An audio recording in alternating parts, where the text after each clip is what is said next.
difficile? Bah, j'avais un peu triste parce que mon grand-père il va de moins en moins bien.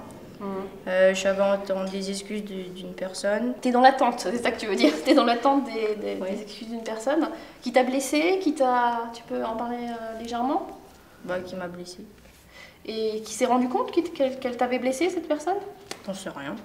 Et ça, c'est pas du ressort de la médiation, ce genre de situation? En fait, c'est comme si j'étais le bouc émissaire de tout le monde. On m'appelait jamais par mon prénom, on m'appelait tout le temps l'intello.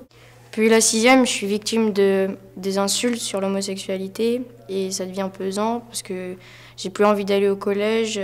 C'est vrai que c'est dur d'en parler, mais il faut en parler soit à des élèves qui peuvent faire quelque chose, ou aux adultes. C'est peut-être difficile, mais pour que les choses s'arrêtent, il faut en parler, ça c'est sûr. Ce serait bien de se rappeler, alors de façon dynamique, quelles sont les étapes d'une médiation et quelles sont les règles. Je ne vous jugerai pas, on ne prendra pas parti et il faut respecter le tour de parole. Allez, vous allez venir avec moi, je vais vous emmener dans la salle de médiation où vous allez être accueillis. Cette année, donc on est au mois de mai, on a eu depuis le mois d'octobre une vingtaine de médiations. Toutes ces amies, en fait, ils se moquent beaucoup de moi, je n'arrive pas à me faire des amis à cause de ça. Si j'ai bien compris, c'est en fait comme tu as des bonnes notes, on se moque de toi. Tu racontes? Moi, je suis déléguée. J'ai pas voulu être déléguée pour influencer la classe. Voilà, je me moque, mais je veux juste rigoler, c'est tout. Quand tu rigoles, est-ce que tu comprends c'est Claire, que Claire, elle peut se sentir mal parce qu'elle a l'impression que tu te moques d'elle en rigolant? Oui, mais pourquoi vient pas me le dire? C'est juste parce que c'est parti d'un malentendu que tu as l'impression qu'elle se moque de toi. Mais en fait, Noémie, elle n'a pas l'impression qu'en disant des plaisanteries, elle se moque de toi.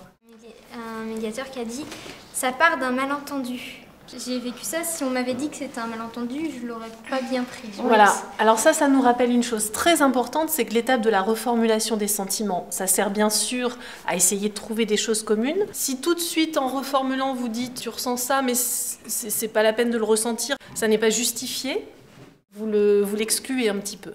Ça m'apporte beaucoup parce que je peux aider les autres, que j'aime vraiment ça, que je me sens utile. Par rapport à eux, que je m'investis dans le collège aussi. Ça m'aide à prendre du recul et à avoir des meilleures relations avec les gens. On a eu des transformations magnifiques, des élèves qui prennent confiance en eux, qui donnent du temps, de l'énergie, on les voit évoluer positivement. Vraiment, c'est à ce niveau-là que l'impact est le plus fort. Donc déjà, rien que pour ça, ça vaut la peine. Bon, voilà, il est 6h.